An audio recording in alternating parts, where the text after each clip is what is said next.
batubara yang melebihi tonase dishub dan instansi terkait akan tindak tegas. Sebanyak 3.100 UMKM masuk verifikasi bantuan Dumisake dari pemerintah Provinsi Jambi. KPU menetapkan aturan pindah pilih mendadak sebelum pencoblosan dapat dilakukan pada pemilu 2024.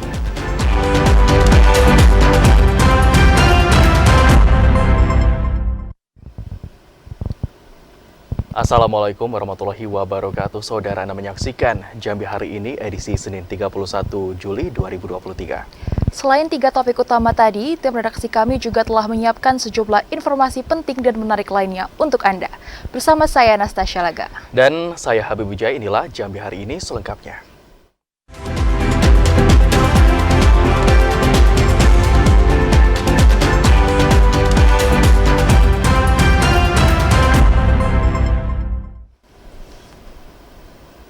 Kita awali Jambi hari ini, saudara. Masih ada angkutan batubara di Provinsi Jambi yang bermuatan melebihi tonase atau over dimensi overload atau ODO.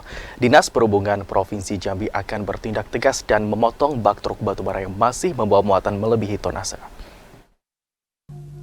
Pemerintah Provinsi Jambi akan bertindak tegas menertibkan angkutan batubara, khususnya yang melebihi tonase atau over dimensi overload. Dinas Perhubungan Provinsi Jambi akan bekerja sama dengan instansi terkait untuk menertibkan angkutan batubara agar tidak melebihi muatan. Upaya itu dilakukan agar memberikan keamanan dan kenyamanan pada masyarakat dan pengguna jalan. Pihak transportir batubara juga diminta untuk menertibkan sopir yang mengisi muatan melebihi kapasitas. Penertiban itu dilakukan untuk mencegah terjadinya patah as dan mobil terbalik yang dapat mengganggu pengguna jalan. Kita minta kepada seluruh transportir untuk memperhatikan itu. Kami akan melakukan penertiban bila itu terjadi dengan stakeholder terkait, Lantas Polda, BPP, Balai Pengelola Transportasi Darat, dan sebagainya, para terkait. Kalau terdapat kami ambil tindakan, berarti kami sudah menyampaikan dari sekarang. Oleh karena itu mohon dukungan dari para transportir untuk memperhatikan kelaikan dan kelayakan jalan kendaraan. Dinas Perhubungan Provinsi Jambi minta agar transportir dan sopir batubara memperhatikan persyaratan operasional. Jika masih ditemukan angkutan batubara yang melakukan pelanggaran melebihi kapasitas, Dinas Perhubungan Provinsi Jambi akan memotong bak truk dan melaporkannya ke pemerintah pusat. Joko TVRI Jambi melaporkan. Ya saudara, di era kemajuan teknologi saat ini, jaringan internet menjadi salah satu kebutuhan bagi masyarakat guna mencari informasi. Namun sayangnya hingga kini masih ada wilayah di Kabupaten Batanghari belum tersentuh jaringan internet. Jaringan internet merupakan salah satu sarana yang dibutuhkan masyarakat dalam menjalankan aktivitas sehari-hari. Namun sayangnya tidak semua bisa menikmati akses internet, seperti di beberapa wilayah yang ada di Kabupaten Batanghari, masih kesulitan dalam jangkauan jaringan internet.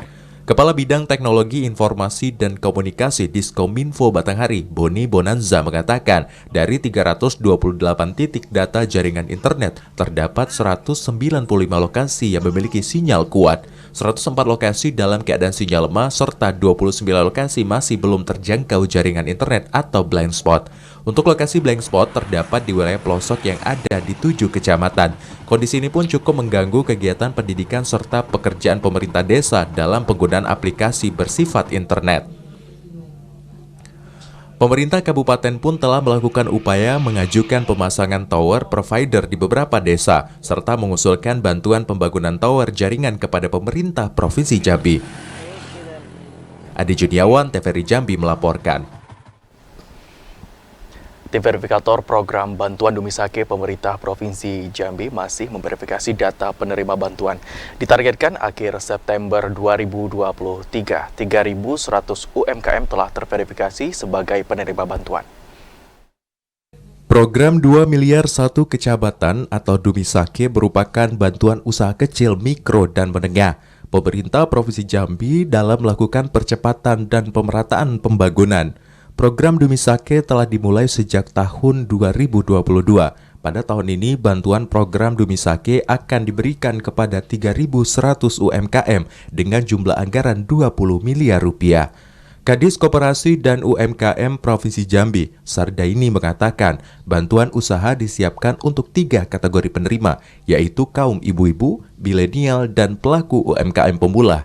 Bantuan tersebut saat ini masih diverifikasi oleh tim pendamping pemerintah Provinsi Jambi, dibantu Dinas Koperasi dan UMKM Kabupaten Kota. Tim verifikator akan memvalidasi data-data yang masuk ke Dinas Koperasi Kabupaten Kota. Bagi pelaku UMKM yang menerima bantuan pada tahun lalu, maka tidak akan dimasukkan ke dalam penerimaan bantuan. Tim verifikasi bekerja mulai tanggal 14 hingga 27 Juli mendatang. Kaitan dengan program pemerintah Provinsi Jambi untuk bantuan modal bagi usaha mikro, kecil, dan menengah merupakan program daripada Bapak Gubernur Jambi yang diberikan nama program Dumisake. Jadi target daripada program Dumisake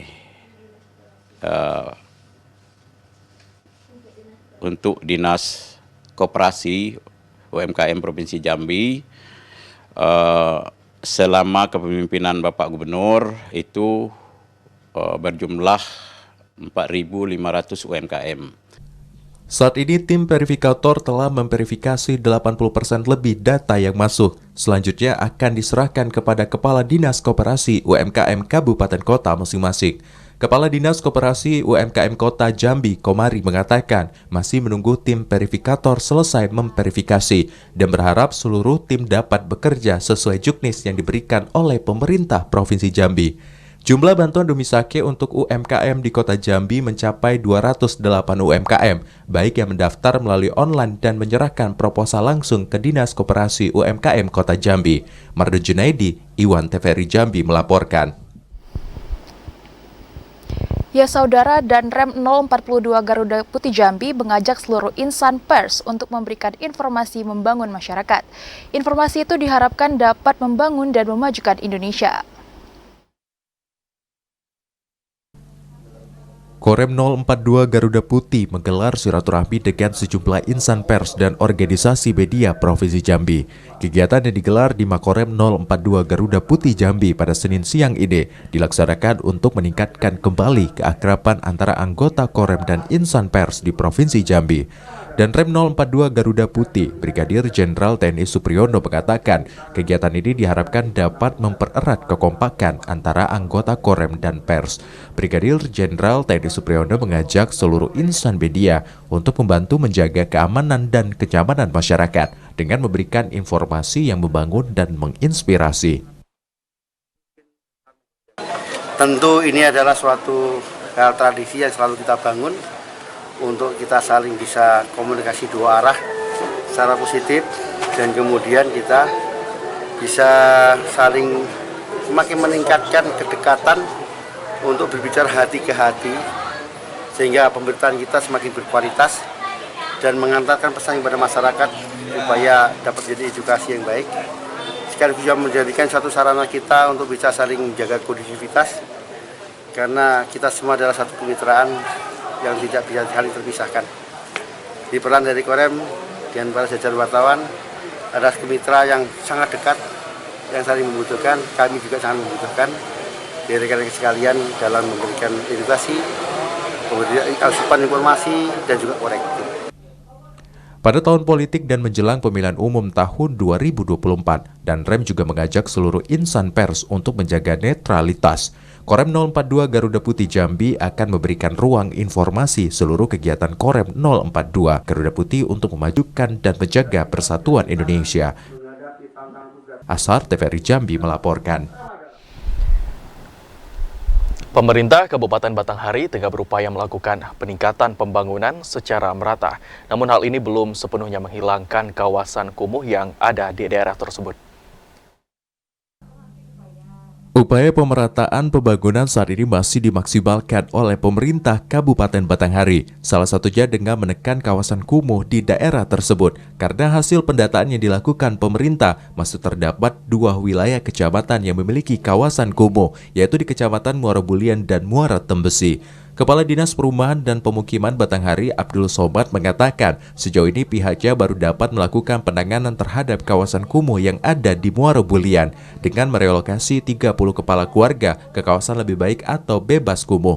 Pemerintah kabupaten menyadari upaya itu belum berjalan maksimal. Direncanakan ke depan pemerintah akan mengusulkan bantuan melalui program Kotaku maupun dana alokasi khusus kepada pemerintah pusat untuk menekan kawasan kumuh. Untuk kawasan kumuh khususnya di Kabupaten Batanghari ini kan ada 2 titik, 2 kecamatan, khususnya Muara Bulian dan Kecamatan Muara Tembesi.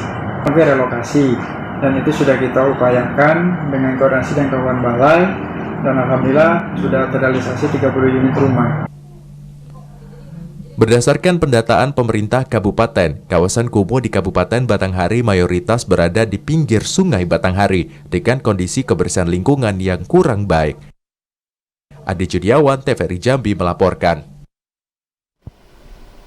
Jumlah potensi pemilih pemula Kabupaten Tanjung Jabung Barat untuk pemilu 2024 meningkat. Informasi selengkapnya kami hadirkan usai jeda saudara. Tetap di Jambi hari ini.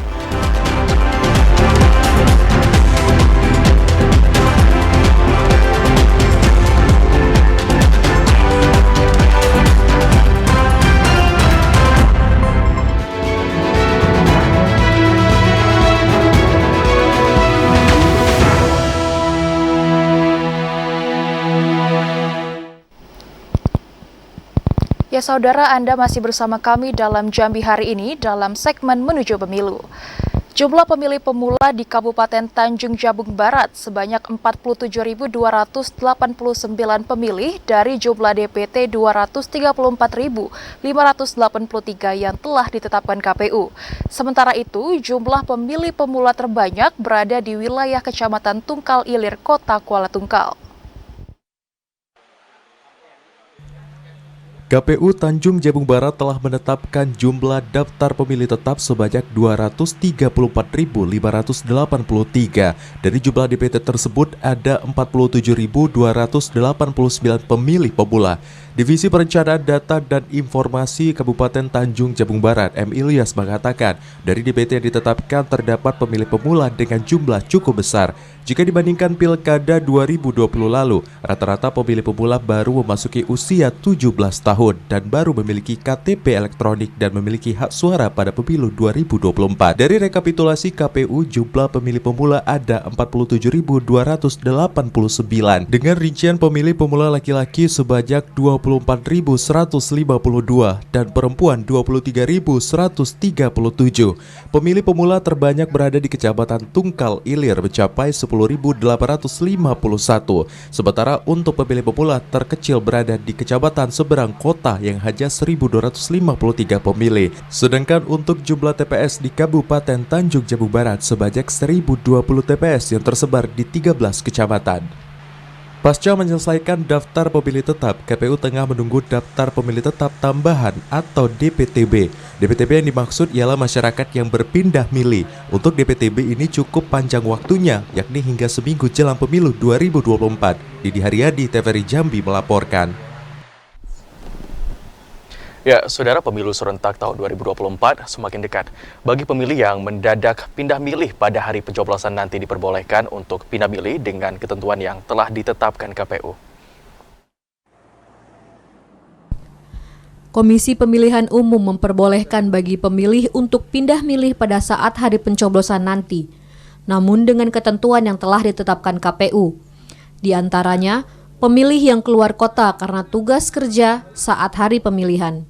Kemudian berlaku bagi pemilih yang menjalani rawat inap dan keluarga pendamping, narapidana dan rehabilitas narkoba.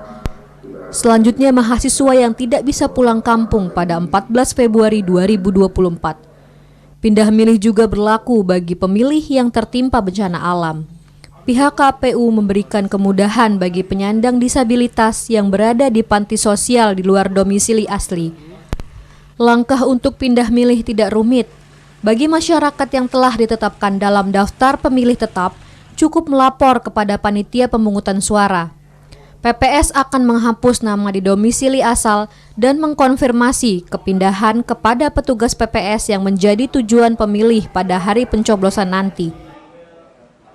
Pria itu kan ada yang pindah domisili gitu kan, ada yang rawat inap di fasilitas kesehatan bersama pendampingnya, ada yang rehabilitasi narkoba, ada yang disabilitas, orang yang ini kan, ada yang memang dapat tugas belajar gitu kan. Nah, salah satunya tadi yang itu tadi tuh, yang di lapas tadi tuh. Artinya apa? Mereka ini kalau memang terdaftar di DPT sesuai dengan domisilinya, mereka ini harus lapor dulu ke TPS asalnya. Bagi pemilih yang pindah milih nantinya, akan diberikan formulir A5 untuk ditunjukkan kepada PPS di tempat pemungutan suara yang baru. Azam Afnan, TVRI Jambi melaporkan. Ya saudara, para calon legislatif dan partai politik diminta untuk tidak memasang alat peraga kampanye seperti baliho, banner, dan spanduk di batang pohon di sejumlah ruas jalan dalam kota.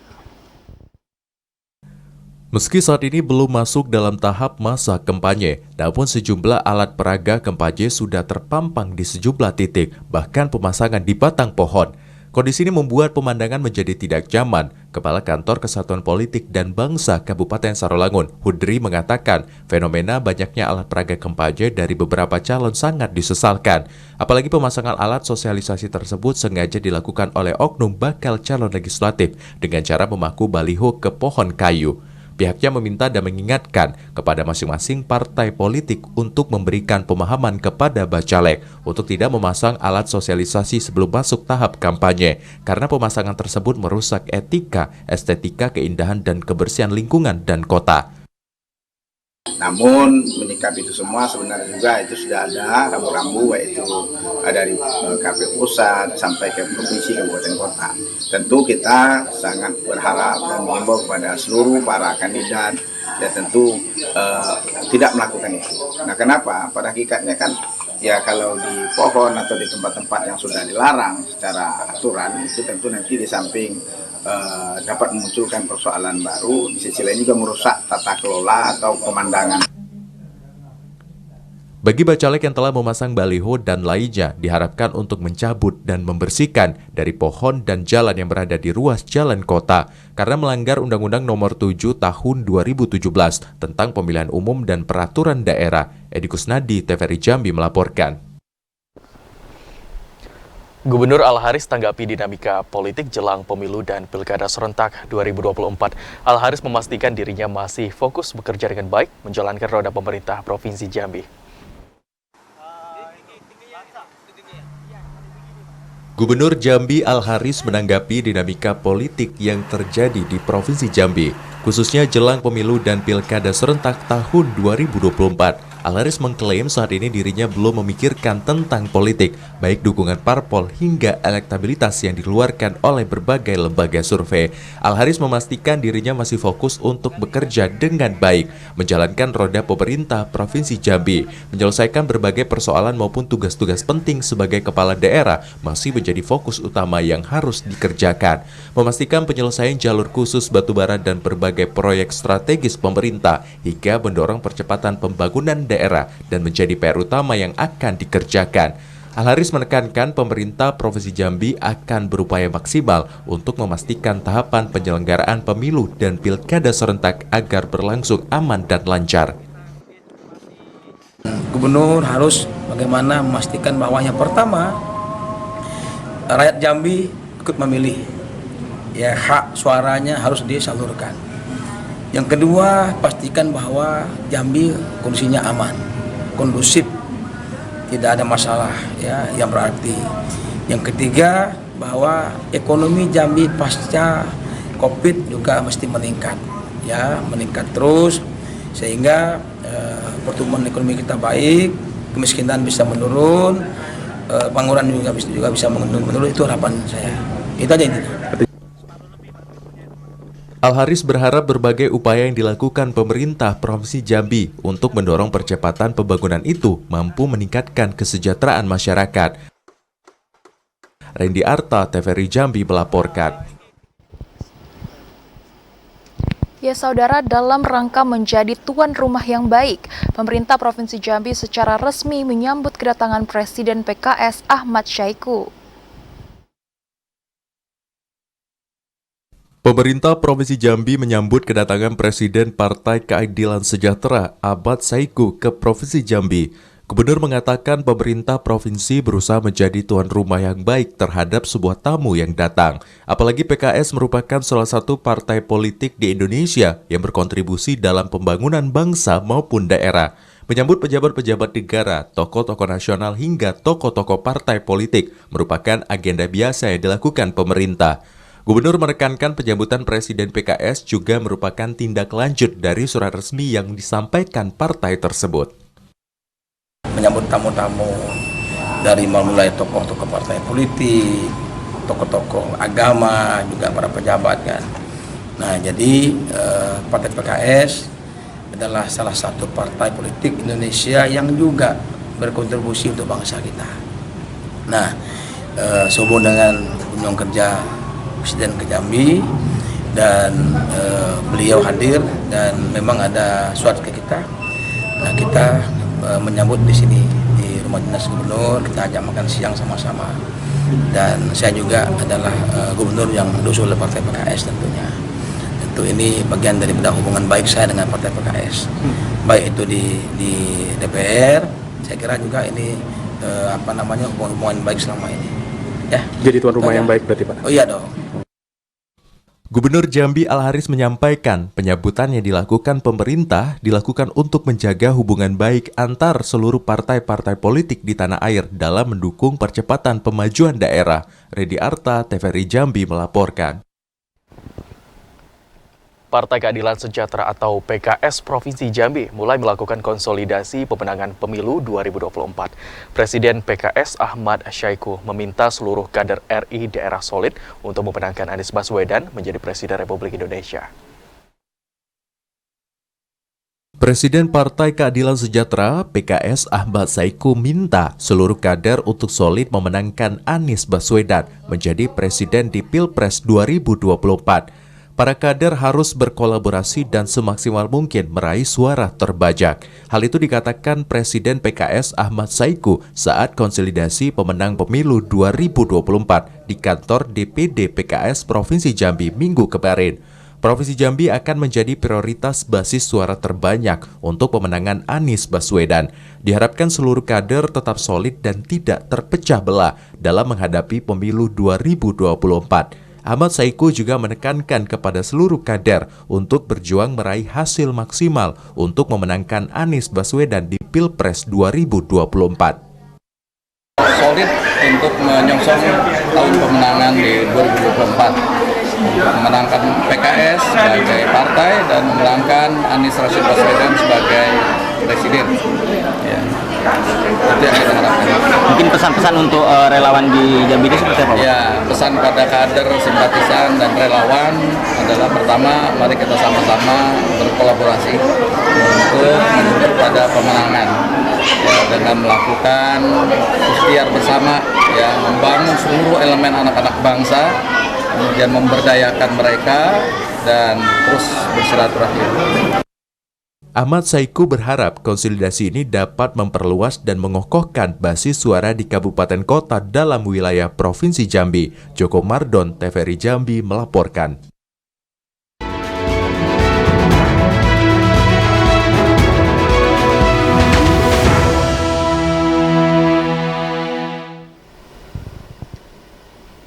Festival Candi Muaro Jambi di Desa Pematang Jaring tahun 2023 jadi ajang mempromosikan candi ke tingkat dunia. Informasi selengkapnya kami hadirkan dalam segmen Advertorial Saudara sesaat lagi.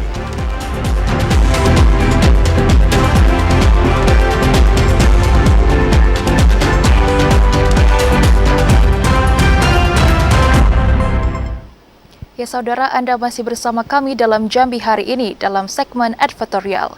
Ya saudara, Festival Candi Muaro Jambi resmi dibuka pada minggu kemarin. Festival yang diselenggarakan setiap tahun ini diharapkan dapat mempromosikan candi di bumi Silent Salimbai ke tingkat nasional dan internasional.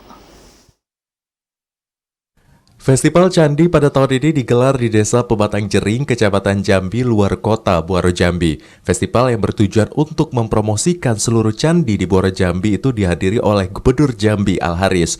Gubernur Jambi Al-Haris mengapresiasi terselenggaranya festival tahunan yang dapat memperkenalkan kekayaan budaya dan kearifan lokal serta pariwisata. Festival Candi Muaro Jambi ini diharapkan dapat mendorong pelaku usaha ekonomi kreatif dan pariwisata untuk bangkit, serta memaksimalkan potensi budaya yang ada di Muaro Jambi. Gubernur Jambi Al-Haris berharap sinergisitas antara pemerintah dan masyarakat, serta para pelaku dan pegiat budaya membangun pariwisata di bumi Sailun Selambai. Festival ini kembali menggairahkan semangat masyarakat kita, utamanya bidang ekonomi kreatif, UMKM dan sebagainya. Nah, tidak hanya budaya, sejarah saja, tapi bagaimana kita event ini jadikan momentum kita untuk menggerakkan kembali UMKM kita. Tadi ibu-ibu dengan khas masakan daerah kita serba ikan semuanya.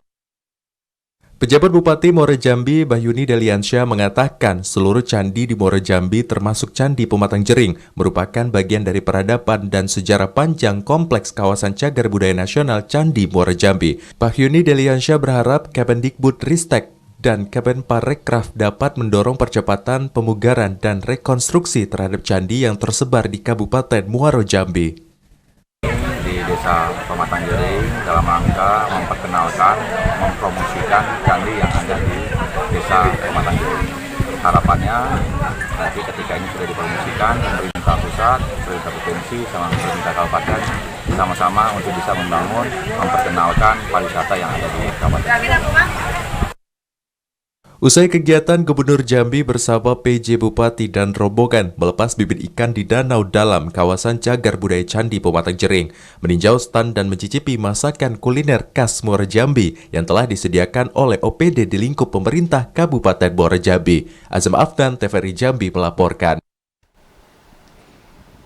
Wakil Bupati Bungo Syafruddin Dwi Aprianto sambut silaturahmi dan kunjungan Presiden PKS Ahmad Syaiqo. Silaturahmi dan kunjungan Presiden PKS itu ke Kabupaten Bungo dalam rangka konsolidasi partai. Usai bersilaturahmi dengan Gubernur Jambi Al-Haris, Presiden PKS Ahmad Syaiqo langsung melanjutkan perjalanan ke Kabupaten Bungo. Silaturahmi Presiden PKS itu ke Kabupaten Bungo disambut Wakil Bupati Bungo Syafruddin Dwi Aprianto. Syafruddin Dwi Aprianto mengatakan pemerintah Kabupaten Bungo menyambut baik kunjungan kerja dan silaturahmi para petinggi dan pengurus partai di Bumi Langka Serentak Lambai Seayun. Kunjungan dan silaturahmi pimpinan partai merupakan suatu kehormatan bagi pemerintah Kabupaten Bungo yang terletak di wilayah barat Provinsi Jambi. Pemerintah Kabupaten Bungo juga masyarakat Bungo menyampaikan selamat datang pada Presiden juga seluruh rombongan pada kesempatan hari ini. Mudah-mudahan ke depan silaturahim di antara kita bersama-sama kita jaga. Kami sampaikan Presiden bahwa Bungo ini selain Pandang adalah satu dari 11 kabupaten kota di Jambi. Di Jambi ada 9 kabupaten, 2 kota. Bungo adalah satu kabupaten dari 9 kabupaten di Jambi ini. Dan kami secara pemerintahan memiliki 17 kecamatan, kemudian 141 desa, kalau kami sebutnya dusun di sini, kemudian 12 kelurahan. Dan di Jambi ini hanya Bungo yang masih menjaga kearifan lokal. Kita punya perda, sehingga nama desa di Bungo ini adalah dusun. Kemudian nama kepala desa adalah Datuk Rio, kalau laki-laki, kalau perempuan Datit. Artinya beliau disami sebagai kepala pemerintahan di desa, juga sebagai pemangku adat. Kedatangan Presiden dan pimpinan PKS ke Kabupaten Bungo itu dalam rangka konsolidasi bersama kader PKS. Kunjungan kerja Presiden PKS ke rumah dinas Bupati Bungo itu dijamu dengan makan malam bersama dan tukar cenderamata antara pemerintah Kabupaten Bungo dengan Presiden PKS. Mukriandi, TVRI Jambi melaporkan. Ya saudara, Wakil Bupati Bungo Syafruddin Dwi Aprianto menghadiri peringatan Hari Anak Nasional ke-39 tahun 2023. Syafruddin Dwi Aprianto minta seluruh pihak mendorong terciptanya lingkungan kondusif bagi pertumbuhan anak-anak. Wakil Bupati Bungo Safrudin Dwi Aprianto menghadiri puncak peringatan Hari Anak Nasional ke-39 tahun 2023 tingkat Kabupaten Bungo. Kegiatan yang digelar di Rumah Dinas Bupati Bungo itu dirangkai dengan lomba mewarnai antar PAUD se-Kabupaten Bungo. Wakil Bupati Bungo Safrudin Dwi Aprianto mengatakan anak-anak merupakan pewaris negeri yang menjadi penentu maju mundurnya suatu bangsa dan negara. Orang tua memiliki peran asa, asi, dan asuh dalam menumbuhkan keunggulan anak-anak di Kabupaten Bungo. Para orang tua dan seluruh pihak harus bersinergi untuk menjadikan Kabupaten Bungo sebagai kota layak anak. Puncak peringatan Hari Anak Nasional ke-39 ini diharapkan dapat menjadi pendorong bagi seluruh pihak untuk selalu berupaya memajukan anak-anak Indonesia, terutama anak-anak di Kabupaten Bungo ke arah yang lebih baik. Melaksanakan kegiatan peringatan Hari Anak Nasional yang ke-39. Kita berharap mudah-mudahan anak kita di Bungo ini ke depan bisa menjadi anak yang cerdas, yang berkualitas, karena mereka semua merupakan harapan kita semua, utamanya menghadapi satu abad Indonesia Merdeka tahun 2045. Dan kita juga dari Pemda Bungo tentu juga punya kepentingan untuk terus menyediakan juga memberikan perlindungan pada hak anak. Termasuk juga kita juga sarankan kepada seluruh orang tua agar betul-betul di rumahnya masing-masing juga memberikan sebuah ketahanan rumah tangga. Artinya agar anak kita betul-betul tumbuh dengan sehat dan juga mendapatkan karakter yang baik dari rumah. Jadi ini bukan hanya dari pemerintah, tapi juga kita minta semua pihak, utamanya orang tua juga betul-betul memberikan perhatian sekaligus perlindungan pada anak kita agar mereka semua ke depan betul-betul bisa menjadi harapan bangsa, termasuk juga akan meneruskan perjuangan para pendahulu bangsa Indonesia. Pada peringatan Hari Anak Nasional ke-39 ini, turut dilakukan lomba mewarnai yang diikuti oleh perwakilan PAUD yang ada di Kabupaten Bungo. Tak hanya itu, pada peringatan Hari Anak Nasional tahun ini juga turut diwarnai dengan pembagian bendera merah putih kepada warga yang mengikuti Car Free Day di Rumah Dinas Bupati Bungo. Mukriandi, TVRI Jambi melaporkan. Saudara, usai jeda pariwara kami akan kembali dengan sejumlah informasi lainnya. Di antaranya Kejati Jambi rilis 8 orang DPO, 3 orang di antaranya terkait tindak pidana korupsi.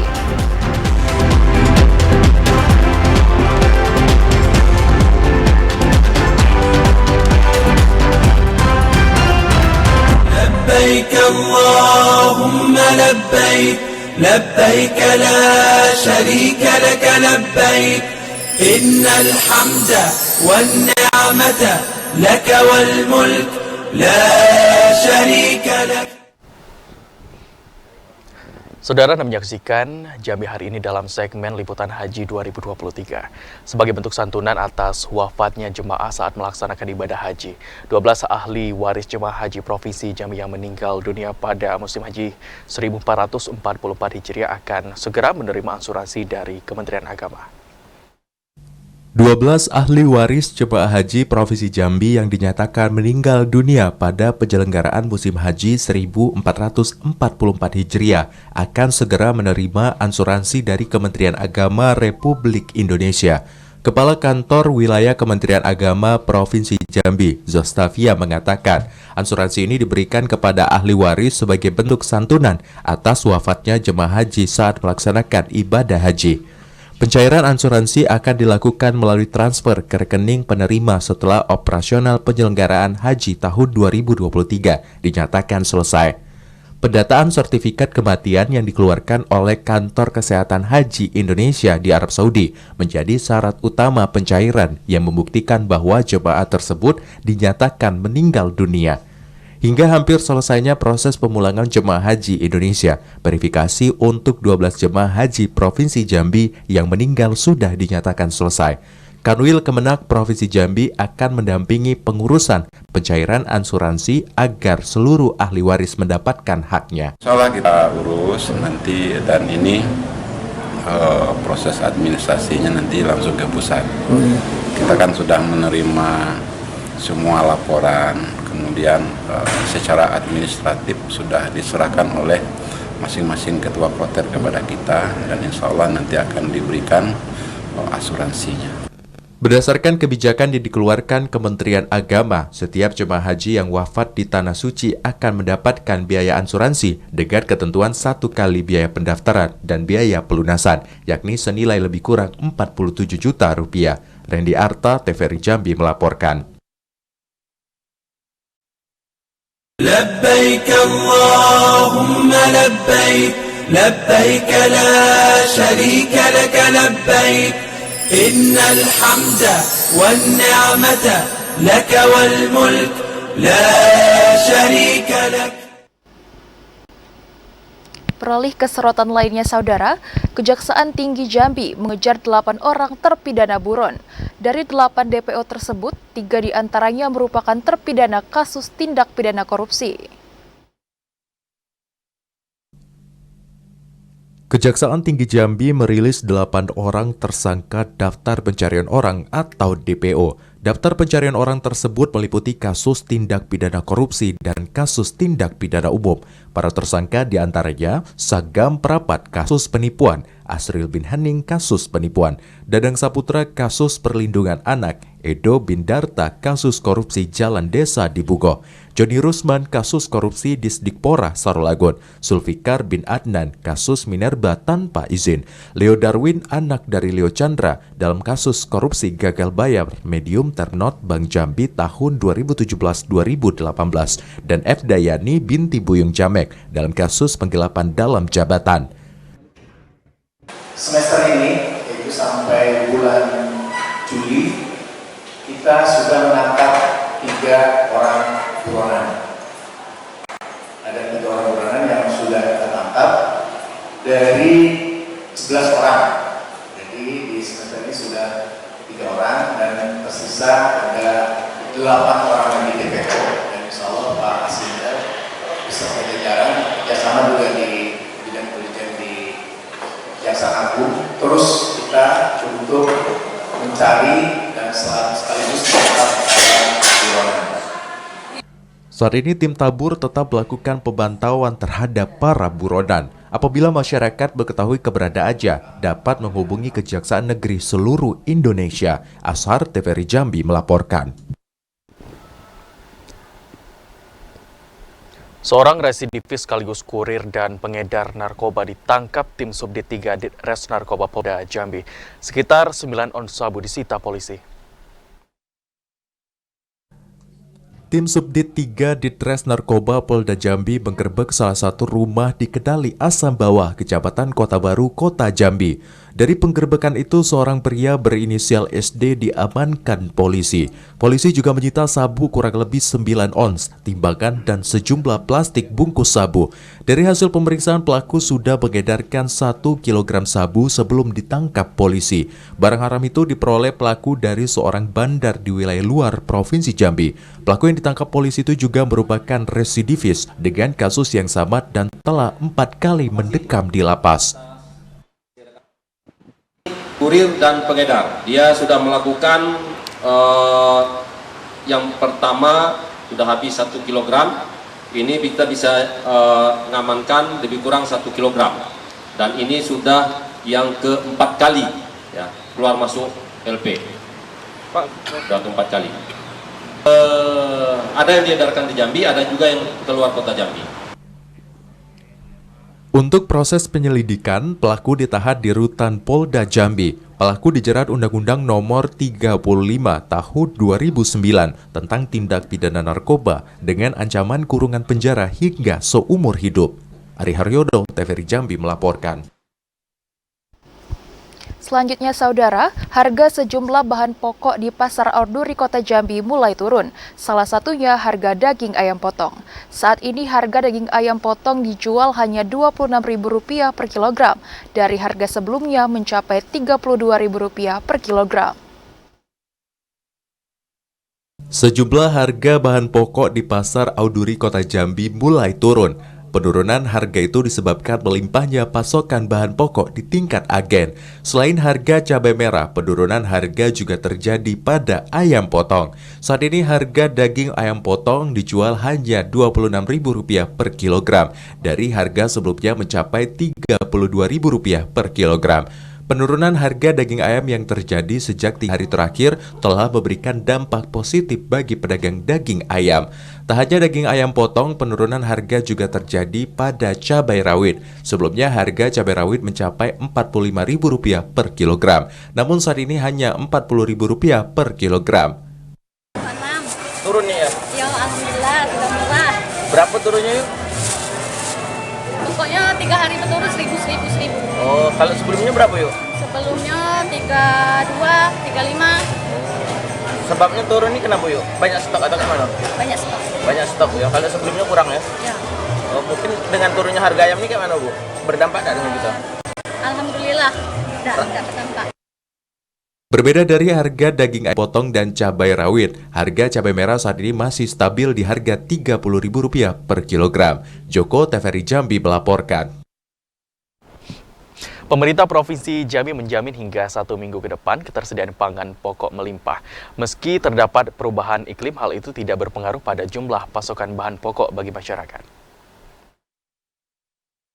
Pemerintah Provinsi Jambi menjamin kebutuhan bahan pokok bagi masyarakat. Meski kondisi cuaca yang tidak menentu, kebutuhan bahan pokok di Provinsi Jambi tetap terpenuhi. Dalam 1 minggu ke depan, pemerintah Provinsi Jambi memastikan jumlah pasokan cabai, bawang merah, dan bawang putih melimpah, sehingga harga bahan pokok di pasar tradisional tetap stabil. Saat ini ketersediaan bawang putih di Provinsi Jambi mencapai 154 ton, bawang merah 518 ton, cabai merah 916 ton, cabai rawit 254 ton, dan daging ayam 669 ton.